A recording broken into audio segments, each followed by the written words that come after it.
తాజా అంశాన్ని చూస్తున్నాం. ప్రకాశం జిల్లా చీరాల నియోజకవర్గ రాజకీయం మరింత వేడెక్కింది.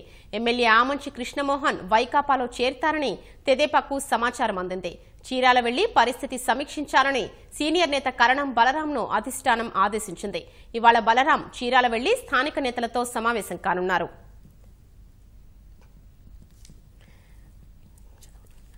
దీనికి సంబంధించి మరింత తాజా సమాచారం మా ప్రతినిధి రవికృష్ణను అడిగి తెలుసుకుందాం. రవికృష్ణ, చెప్పండి, ఆమంచి పార్టీ మారడం ఖాయమేనా?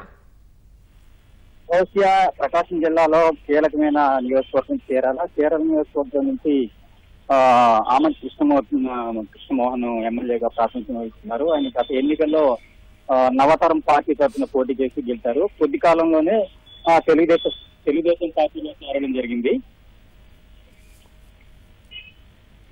రవికృష్ణ, చెప్పండి.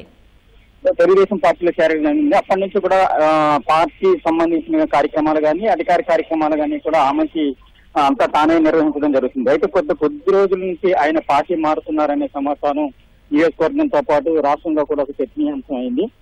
ఇప్పటికే తనకు అనుకూలమైన కొంతమంది, అనువులైన కొంతమందితో 2-3 సార్లు ఆమంచి సమావేశం ఏర్పాటు చేసుకోవడం, తన అభిప్రాయాన్ని చూసాయిగా చెప్పడం జరిగింది. పార్టీలో తగిన సరైన గుర్తింపు లేదని, దీనిపై మీ అభిప్రాయం ఏంటని, పార్టీ మారే అవకాశాలు మీ స్పందన అనే దానిపై తన కార్యకర్తల సమావేశం ఏర్పాటు చేసి అభిప్రాయాలు అడిగాడు. అయితే ఇప్పటికే నేను పార్టీ మారుతారన్న విషయం పూర్తి స్థాయిలో ప్రసారం సాగుతుంది. తెలుగుదేశం పార్టీ అధినేత కూడా ఈ విషయంపై పార్టీ మారుతారన్న విషయంపై పిలిపించి అడగడం జరిగింది. అయితే తాను ఒక 2-3 రోజుల్లో నిర్ణయం చెప్తానని చెప్పి తిరిగి చంద్రబాబు నాయుడుతో మాట్లాడిన తర్వాత కూడా ఆ ప్రకటన చేయడంతో పార్టీ మారడం ఖాయమనే విషయంపై ఇక్కడ చర్చ సాగుతుంది. గౌస్య, మరొక 2-3 రోజుల్లో పార్టీ మారే అవకాశం ఉన్నాడు. 14వ తేదీన పార్టీ మారతారనే విషయంపై ఇక్కడ విస్తృతంగా ప్రసారం సాగుతుంది. ఈ నేపథ్యంలో తెలుగుదేశం పార్టీ ఆమంచి వెళ్లిపోతే పార్టీ పరిస్థితిపై సమీక్షించింది. సీనియర్ నేత అదేవిధంగా ఎమ్మెల్సీగా ఉన్న కరణం బలరాంకి చీరాల బాధ్యతలు అప్పగించి అక్కడ పరిస్థితి చక్కరించే విధంగా పార్టీ ఇప్పటికే అధిష్టాన వర్గం చీరాలు పంపిస్తుంది. అక్కడ పూర్తి స్థాయిలో మొదటి నుండి తెలుగుదేశంకి అభిమానంగా ఉండేవాడు. తెలుగుదేశం క్యాడర్ అంతా కూడా కూడబెట్టుకుని రానున్న ఎన్నికల్లో పార్టీని విజయశాతం ఎగరవేసే విధంగా కరణం బలరాంకి బాధ్యతలు అప్పగించింది. అయితే రవికృష్ణ, పార్టీ మారడంపై ఆమంచి కృష్ణమోహన్ అనుచరులు ఏమంటున్నారు? వారు ఈ వార్తను ధృవీకరించారా? ఆమంచి ఇప్పటి వరకు ఎలాంటి ప్రకటన చేయలేదు. అయితే ఆమంచి అక్కడ చీరాల నియోజకవర్గంలో తొలి నుంచి 2 వర్గాలుగా ఇక్కడ వ్యవహారం సాగుతుంది. తొలి నుంచి తెలుగుదేశం పార్టీ ఉండే కేడర్ ఒకరు, అదేవిధంగా ఆమంచితో పాటు గతంలో కాంగ్రెస్ పార్టీలో పనిచేసి ఆమంచితో పాటు డిఫరెంట్ కేడర్ ఉంటుంది.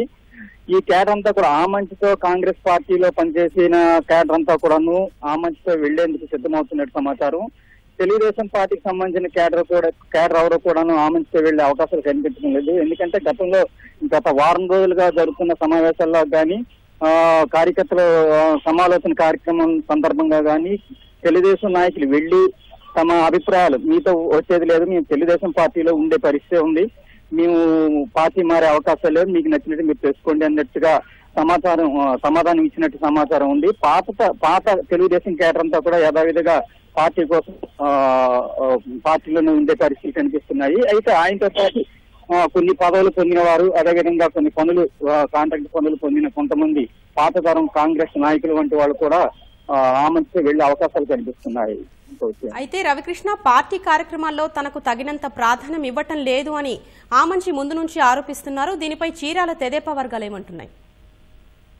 తెదేపా వర్గాలు ఒక విధంగా చెప్పాలంటే తొలి నుంచి ఉన్న తెదేపా వర్గాలు ఒక రకంగా అసంతృప్తితో ఉన్నారు. ఎందుకంటే ఆమంచి అంతా తానే ఇక్కడ వ్యవహరిస్తున్నారు. తనకు సంబంధించిన మంత్రులతోనూ తనకు సంబంధించిన వ్యవహారాలతోనే అక్కడ తగ్గడం వల్ల పాత నాయకులు తెలుగుదేశం మొదటి నుంచి ఉన్న తెలుగుదేశం నాయకులు ఆమంచి వ్యవహారంపై కొంత అసంతృప్తి ఉన్నారు.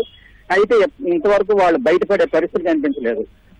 తెలుగుదేశం పార్టీ కూడాను గత 4 సంవత్సరాలుగా ఆమంచికి ఎక్కువ ప్రాధాన్యత ఇవ్వడం, అధిష్టాన వర్గం నుంచి ఏ కార్యక్రమం జరిగినా కూడా, లేదా ప్రభుత్వ ఏ కార్యక్రమం జరిగినా కూడా ఆమంచికి తగిన ప్రాధాన్యత ఇచ్చి ఆమంచి విషయంలో కొంచెం ఎక్కువ ప్రాధాన్యత ఇవ్వడం వల్ల పాతతరం తెలుగుదేశంలో ఒక అసంతృప్తిగా ఉన్నారు. అక్కడ ఎమ్మెల్సీగా ఉన్న వ్యక్తి, అదేవిధంగా ఇటీవల తెలుగు మహిళా అధ్యక్షురాలుగా బాధ్యత స్వీకరించిన సునీత వంటి వాళ్ళు కూడాను ఆమచి వ్యవహారంపై కొంత అసంతృప్తున్నారు. ఆ విషయం గతంలో తెలుగుదేశం పార్టీ అధినేతలకి చెప్పడం జరిగింది. అయితే ఇద్దరి మధ్య సయోధ్య కూర్చే ప్రయత్నం చేసినా కూడాను అది సాగలేదు. ఆమచి మాత్రం తనతో తానే తనకు నచ్చినట్టుగా తన వ్యవహార శైలి తన మార్పు లేకుండా అదే విధంగా ఇంతవరకు కొనసాగుతూ వస్తున్నారు. కాబట్టి ఇక్కడ పాతతరం తెలుగుదేశం నాయకులు మాత్రం ఆమచి వెళ్ళిపోయే విషయంపై ఎలాంటి స్పందించడం లేదు. కొత్త నాయకులు వస్తే కొత్త నాయకులు రావడం కానీ లేదంటే అభ్యర్థి మార్చే విషయంలో ఎలాంటి నిర్ణయం తీసుకున్నా అధిష్టాన వర్గ నిర్ణయానికి కట్టుబడి ఉండే విధంగా ఉన్నారు. ధన్యవాదాలు రవికృష్ణ.